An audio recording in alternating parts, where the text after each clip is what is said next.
Okay, we are live. Let's just wait a few seconds to see if people get on real quick.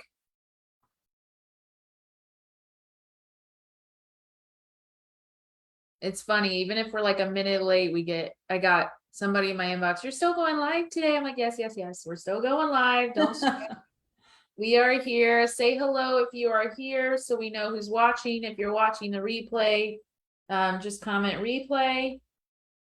But we are going to be talking about cold calling today, everybody's favorite thing to do.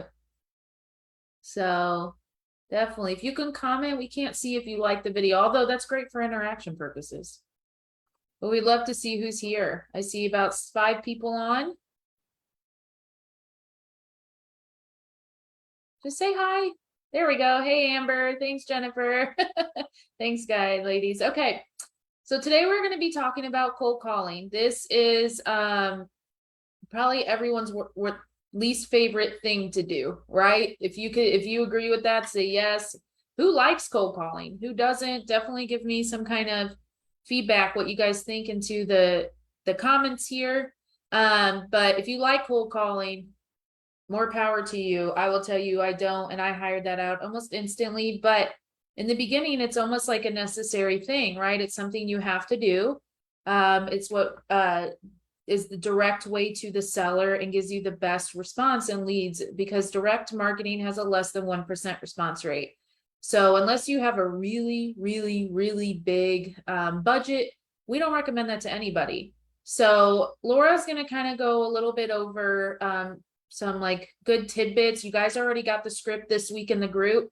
So we're not going to go too deep into the script portion. We're going to give you some good tidbits and some recommendations. I'm also going to tell you why sellers tend to decline your offer. I learned this actually from one of our coaches who does acquisitions everywhere. He is phenomenal. He closes over $100,000 a month. He just did one deal where he actually closed that deal for $111,000 is what he made. So it's a phenomenal stuff, and he likes cold calling. He says it's the best way for him to get to the seller and get some answers and move forward. And so we will be talking a little bit about some of the tips. I listened to one of his lives once, and I told him I'm using these because it's a lot of stuff you forget when you've been in the investing field for a while, about how to talk to a seller that is brand new. So Laura, I'll let you lead, and then we'll go from there. Yeah, the first thing I want to say is, a lot of people do not like to cold call because, first of all, we don't like rejection. We don't like to talk to people that we don't know. It's normal things, right? So one of the things I recommend for people to really get a little more comfortable and gain your confidence as far as calling, start calling people that are already selling, like for sale by owners, or people that are renting their property, or also talking to real estate agents that have listings, especially listings that have been on the market for a while. So getting in the habit of actually picking up the phone and talking to people that already want to sell, so you don't have to worry about the rejection part. You don't have to worry about worrying about convincing them to sell to you. That's the first thing. And I've seen a lot of the students actually like to get their first deals done that way, meaning approaching for sale by owner, approaching for rents, approaching agents, maybe working with other wholesalers, that already have the property under contract can do that. So working with things that are already out there is going to help you with the confidence. Okay. So that's the first thing I would recommend. The other thing is with calling, once you get comfortable with it, you can take it, we have different strategies as far as your marketing system is concerned when you set it up. And we're going to talk more about systems here in a couple of weeks, I believe, in one of the weeks. But when you set it up, you have to come in from different angles. People are going to react differently. So some people will answer a phone call. Some people are going to respond more to a text. Some people are going to respond more to a letter they get in the mail. So you have to come in from different approaches. So cold calling is great, but I wouldn't do it only as the only marketing strategy. Also depends on what list you get, right? Some lists where time is of the essence, you want to call. So if somebody's getting foreclosed on a couple of weeks, somebody really is coming up with a situation that has a deadline, call would be the first thing I do. Now, if you're working with somebody that's more like, a longer term. So let's say that, you're driving for dollar list or something that's more property tax delinquent and things like that nature, more of long-term type leads, as I call them, then you might want to ease into texting them first. And then if they don't respond, then you can call. So there are different ways you can use cold calling, depending on your comfort level. Number one, depends on also what type of leads you're going to tackle with this. So it's really not a cookie cutter approach on all. But the most important thing is a lot of time when you get on the phone and you start having a conversation with somebody, like Liz said, there is a little bit of education that has to go into it on how you approach the seller. So Liz, I'm going to go ahead and have you address some of those points about how to handle the actual calls. Yeah, and then I want to cover a little bit of the mindset portion. I heard this once and it made a lot of sense, is that if you are not cold calling, you're being selfish. And at first I was like, that's a little rough. But one thing that they had said is, if you're not calling these sellers and you have the means to help them and you're not calling them because you're scared, then you're selfish. And I thought about that. I was like, that's very true. When you're in real estate, you could save somebody from a serious situation. You could save them from foreclosure, messing up their credit. They could be in really serious situations. Their house is falling apart, but they don't know what to do. And to not help and to worry about, oh, I'm new, or I'm going to mess this up, or anything like that, you're actually being selfish. And I really liked that. And it kind of changes your perspective, because I always tell people, you're in this business to help others. And when you come from a place of helping others and you are helping them and you are there coming from that place, you should have no reason to be nervous talking to them. And you're going to only get better by practice. You are not going to get better by sitting there and learning how to cold call every day and putting it off. You're going to get a lot better by going out there and doing the deals and making the calls and making some mistakes here and there. Studying is not really going to do anything for you, but just make you more and more afraid. So I wanted to talk about that, and then I want to go through these. And honestly, I've added a few things myself to this list, but let's talk a little bit about why sellers may not choose you, or they'll disappear with you when you're the investor. So the biggest thing is, you don't take enough time to build rapport. You're not building trust. And if they do not trust you and you don't get to know them and build a connection, then they have no problem ghosting you. Wouldn't you agree? If you don't make a connection with someone, you're not going to feel guilty for ghosting them and disappearing. Like half of the people that don't show up on our calls, that schedule calls, they haven't built that trust with us to really understand and want to be there on those calls. And so spending enough time relating with them and just having fun and being almost their friend lets them know that you actually care about them. They're not just a number to you, and that you can be trusted as an investor. Wouldn't you agree, for those of you that are on, that that's one heck of a tip that a lot of people forget? They just treat this as another dollar, another phone number, and another person. And I'm sorry, but if you do that, your success is not going to be as great as if you actually took the time to build this connection with them. Build the benefits of working with you, how easy it's going to be if they can work with you. You simplify the process and guide them on how easy it is to work with you. You tell them you're selling as is. You don't have to fix that air conditioning unit. You don't have to fix that hole in the roof, or the gutters that are falling down, or the grass that's like 5 feet high and is going to take forever. I will handle all that. You just have to move. That's it. Like, you don't have to do any of this. And half the time, we even give them money to move, to help them out. So you really guide them on how this is so easy. They don't have to do anything but sign paperwork. You will handle the rest of their situations. You will take care of what liens are there. You will try and negotiate them down. Not you technically, but we'll get to that another day. But you help them out with that. Confronting what's called our deal killers. Spend enough time figuring out who all is involved. Is it a friend, a spouse, their lawyer, whoever they have to consult with you to get the deal signed? If you do not realize that there are multiple people that are going to make this a yes, and in this case, he said, like, they've used excuses as, oh, I got to talk to, my friend's husband's person that's an agent and he may know more. Okay, well, then you're going to risk this opportunity of selling at this, at this price or what have you. You want to confront those deal killers, anyone else, and make sure that they get on the call as well, so that you can talk to both of them at the same time. And then you want to discover their real issue. What is the reason they're selling? and don't get, those surface level answers, but when, how, and why do they want to sell, and dig that deep, almost find the pain behind what they're going through and why they want to sell. Why are they in the situation that they're in, and help them and tell them, I'm going to help you through this, but I really need to know, so that you can bring that up later if they try to back out or what have you, being like, well, I want to help you. You have this an issue. You can't afford this, but you feel stuck. You need to really dig deep and figure out what's going on with them. You want to create an urgency. So you want to say, I need to close on a property in the next 30 days. What can we do to get this signed? If you want cash 30 days from now, say I only have enough in my budget to reach one or two properties this month. Are you going to be one of those ones? And I can have cash in your hands in 30 days.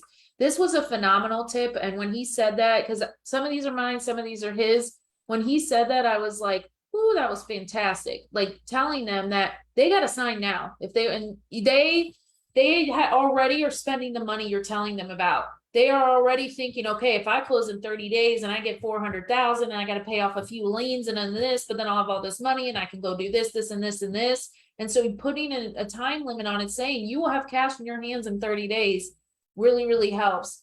The last but not least that I really have is go through the contract with them. They're not used to reading contracts, so they'll get intimidated with all the fine print and these contingencies and all of that. And if they don't understand a word or an abbreviation, they're not going to move forward. So guide them and be there with them and make it simple when explaining. The other thing is, call it an agreement. Don't call it a contract. It's the word of contract seems very binding, which it is, but it scares people away. So when you say, let's sign this agreement, it's in writing and all of that, we understand what contracts are, but they don't. And so you have to remember that a lot of sellers do not understand the legal mumbo jumbo on the contracts. So when you remember that, and you remember that they are new and they don't always understand, or maybe they've dealt with one or two homes, it helps bypassing them wanting to ask for the attorney or do all of this. They want to immediately be like, okay, you explain this contract. I feel comfortable moving forward. I understand every part of this contract. Let's move forward. So a lot of us, and the few of you that are on that may be more experienced investors, you kind of forget that you're in this service to help them, and they are scared or they don't understand what's going on. And so for you to be there to help them and really help every single seller every step of the way, build your connection, but also helps them from having them disappear on you. So that's kind of what I wanted to bring in there. Those are some beautiful steps that I love them, and they also do work. And the biggest thing is, stop letting fear hold you back, because the only thing you're running from is money. You're running from making more money when you're not making calls. You're running from helping people. A lot of you say, I'm in this business to help others, but then don't do anything to help them. You just sit there learning. And I'm going to tell you, you're going to learn more by doing than just all this theory and sitting through all these classes. Yes, it's good to have basic knowledge, but stop being the learner and start being the doer. Stop sitting there and constantly learning. I've talked to every single one of you in these chats almost, and it's like, I just feel like I don't know enough. You know enough. You know enough. And if you do not honestly feel like you know enough, get a mentor. It doesn't have to be us, although you would be in the right place. It doesn't have to be us, but you need to get a mentor, and you need to put an investment. Stop going the free routes. It's very hard to do it the free way. I'm just going to give you that right off the bat. Going the free routes is going to cost you a lot of money in the long run. It's going to take a lot longer to get there. So you hire a mentor, or you just start doing it and you learn along the way. Mentors just limit your risk and liability. They give you a straight roadmap, or they're supposed to. I can't promise every mentor does that. But it's really just I talk to a lot of you, and it's a lot of fears, and you're worrying too much about yourself in this process, and not the whole reason you got in this business. You love real estate, you want to make some money, and you want to help others out of situations that they don't understand. So I went on my little spiel here about cold calling and the mindset behind it. But it is really important that you remember that it's just your fears talking to you. My first time cold calling was to New Yorkers. Sorry to anyone from New York, but y'all are mean. You're the reason I started to hate cold calling. But at the end of the day, I was like, this isn't personal. This is not personal. Take the emotion out of this business and do what your job is to help sellers. Yeah. One of the things I want to say is the market is shifting as we speak. Okay. So right now we're still, if you're dealing with the property owners, the cold calling is about calling people cold, right? They don't know you.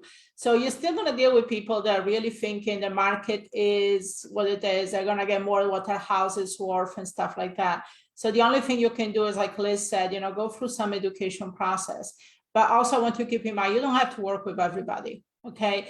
And some people you might want to say, I tell you what, let me follow up with you in 4 weeks, and that's the thing, because people still thinking now that the market is the same. It's not. Even in where I live right now, that there was nothing on the inventory for a while, and anything that came on the inventory was selling for over asking price. Right now, I've looked on the MLS, actually people are reducing their price. The houses have been on the market for 30 days or longer, and people are reducing their price. So we are shifting here. And right now, the ones that are realizing that is people that already have their house on the market, which means properties that are on the MLS for sale by owners. And so that's why I will start there for some of you, especially to get the confidence, because people are already perceiving that there is a shift in the market. And then move on to the cold calling. Here in the next couple of months, we're going to see a big change. And that's going to create opportunities for you. Okay. But now is where the time to sharpen your skills in calling and contacting and educating people. So don't be afraid. They don't know you personally. You're not FaceTiming them. They're not going to see you and point to you down the street. Oh, that's the one who called me the other day. They don't know you. So think of it that way, and just pick up the phone and use it as an opportunity for you to sharpen your skills as well. So if you have any questions, there is a delay, so type them out right now. We'll take a couple questions here about cold calling. It has to be about cold calling for today. We do have the Ask Us Anything on Thursdays. We've had a really low attendance. If that continues, we are going to have to get rid of it because our time could be spent elsewhere. I hate to say it that way. We do this for you guys. We don't make money off the Ask Us Anythings, okay? We don't make anything, but we do it for you to get your questions. So those are at 1 p.m. Eastern on Thursday. Today, this is about this. We have a better attendance today, which is great. So get your questions in. While we do that, before I forget, because I always forget every Friday, is we are going to do the raffle winner of the week. How do you get entered into the raffle winnings? Commenting, not liking, but commenting. And for every comment you have, it's an entry into a raffle for that we do on Fridays. So our winner is Kara Kim. So Kara, I'm not surprised. She comments on pretty much everything, and she has for months. Kara Kim, K-H-Y-M, I think it is. You are the winner. You win a $25 Amazon gift card this week. That's what we're giving out. So congratulations. You can email us at questions@realestateinvestingwomen.com to claim your prize. Thank you so much for participating. She's been great. She's been participating for months. So I'm really excited. Each comment counts as an entry, and then my assistant spins a wheel and your name spins many times. Okay, so are you ready for some questions? We have one so far. Sure. Do you suggest a certain number of calls each day? I have an answer, but I'll let you answer first. Well, you can answer. Okay. As many as you can do. That's your moneymaker. So minimum 20. I've seen people do anywhere from 50 to 100 in a day, depending on how many sellers they ended up talking to. But that's your moneymaker. So any free moment you have that you're putting towards this, schedule it out on your calendars and call until you talk to somebody. Laura talks about this lady that she started working with. I was going to talk about her. Yeah. You want to do that? Go ahead. Yeah. That's what I wanted to say. If this is going to be your main way of really marketing, make it as a goal or what you're going to do. So the lady I was talking about actually was a real estate agent that I started when I started working 35 years ago, and she was really, really successful in getting listing. And all her listing was $1 million plus. Oh, this was in Hawaii. But so I said, what do you do? So she said, come here tomorrow morning in the office at 8 o'clock. So I went there, and she was calling. We use the Haines directory, Haines, which is still around, and it's an amazing crisscross directory. But she would literally pick up the area where she wanted her listing, and she would call every single one in the phone book looking thing. This was talking the 80s. We had no computers, right? So she would call every single person. And she said to me, I'm not leaving this office until I have at least, and I don't remember what was our goal, but at least so many appointments, because I know, I think was she wanted to have at least 10 listing appointments, because I knew she was going to get at least 3 listings signed out of those. Okay, so sometimes she said it takes me 2-3 hours. Sometimes I stay here until 9 o'clock at night, but I'm not leaving until I get that. The same thing when I tell my students for driving $4, if you go out there, don't come home until you get 80 to 100 properties. And the same thing for you. If you do calls, don't stop until you get at least 2 or 3 solid prospects. Whatever you do, put a goal and then commit to yourself, whatever it's going to take to reach that goal. And that's it. It takes you an hour, it takes you 6 hours. You're going to have to reach that goal. Yeah, that's actually really good feedback. And you just have to do it. Just take the emotion out of cold calling and Right. just do it. And you're not going to know every answer, and that's okay. That's why you have the group. Go in and ask, right? You're not going to know every answer, but you are going to learn so much more than sitting here. I'm glad you're on the lives, but sitting here and just listening to people talk about cold calling than actually doing it. And that's with any, think about the careers you have. You were a beginner at one point.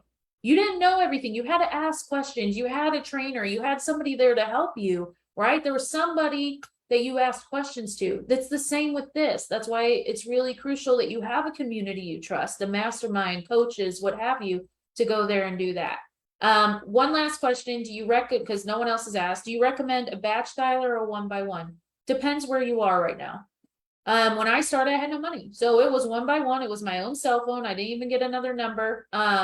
And I did 1-by-1. As things got bigger and better, and I hired out the cold calling and the people to text, I got Mojo, MOJO dialer. It's $99 a month. And we are able to do, they have like the single dialer, they have all the way up to what, triple dialer, I think. We just do the single right now, but it's been phenomenal and it's worked for years. And it's easy to use once you learn it. Yeah. Awesome. Well, I hope, what did you guys think? Was this a good live, good feedback? Did it help at where you feel like you're stuck? Anything? Was it good for you? I would love some feedback. If you are watching the replay, #replay. If you're here, say hi. It was great to see that, you know, more people joined today. Cold calling must be a specific interest. But we would love to hear back, some feedback. Thank you, Michelle. She said it was amazing. So I'm glad this helped. I hope this gave some breakthroughs for those of you that are struggling. That is what we're here for, is to really make sure that you're successful, because, you know, that's the whole point of the business, right? Is you to be successful and have that help. And that's why we got into mentorship. So awesome. All right. Well, Laura, anything else before we close out? Oh, do you want to talk about the mastermind we're doing next week? Yeah. Yeah. So on June 29th, Wednesday, 8 p.m., and Elisa is going to post a link here, we're going to have a mastermind. We do this maybe a couple times a year. We don't do this often.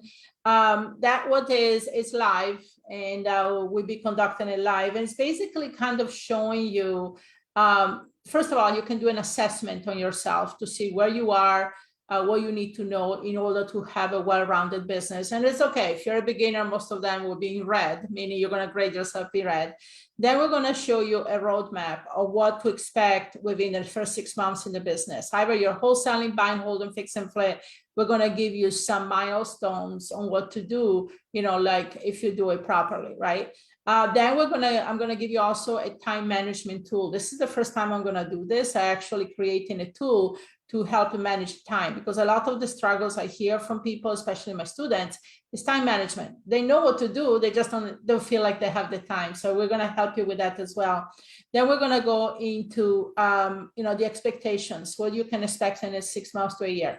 Let me say one thing. 1 year in your opportunity cost, you know, in accounting, when I got my degree in accounting, we always talked about opportunity cost.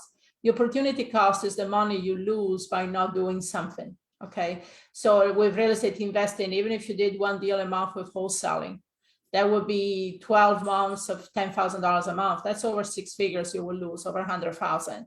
If you're looking at rentals, you know, I recommend my students to buy a rental every 2 to 3 months. that again would be anywhere from $4,000 to $5,000 you will lose in passive revenue in a year, every year, so you escalate. So that's the thing we're talking about opportunity cost. So that's one of the things you need to consider right now. And some of you are on the fence and saying, okay, I don't know if I'm going to do this. It's cost money to get into the business. Yeah, but you're going to lose over 6 figures in the next year. So if I had to spend a couple $1,000s right now compared to losing 100,000, I would definitely take, spend a couple $1,000 right now. So I want you to think about that. And we're going to talk also in the mastermind how it would be to get the support from us so that you don't lose 100K in the next year. Okay, so look at it this way. We have a really good strategy with the students right now. Once they join into the program, we go what we call for the quick wins. The quick wins is focus on getting your deal under contract in the next 4 weeks. We have several students that joined us here in the last month already have deals under contract, several deals. So that's the quick wins, is to really get you so that you can see how that opportunity costs, so you can still see results right away. And therefore, then even if you do one deal a month for the next year, that's over 6 figures right there. So hopefully you join us at the mastermind. We're going to go into a lot more details and different things just to kind of give you an overview right now. And I'm sure Liz posted the link. I did. Okay. All right. Well, I hope this was helpful. The replay will be in the group. Don't stress. I saw the comment. It takes about 5 minutes to process, but it should show right away in the group as just a regular video in the feed. And please show up to the lives. We try to do every day. Laura had surgery this week. Obviously she's well, she's looking great. So we were a little off our thing, but we try to do lives every day at 1 p.m. Eastern throughout the week. So definitely show up, especially to ask us anything, because we get on and there's like one question and then we just kind of sit there waiting. So, but other than that, I hope this was great. Definitely leave your feedback in the chat. I would love to hear more what you thought about this. Do you like these kind of things where we give out this info, everything like that? And we will have a wonderful weekend and we will talk to you soon. Yep. Take care. Bye, everybody.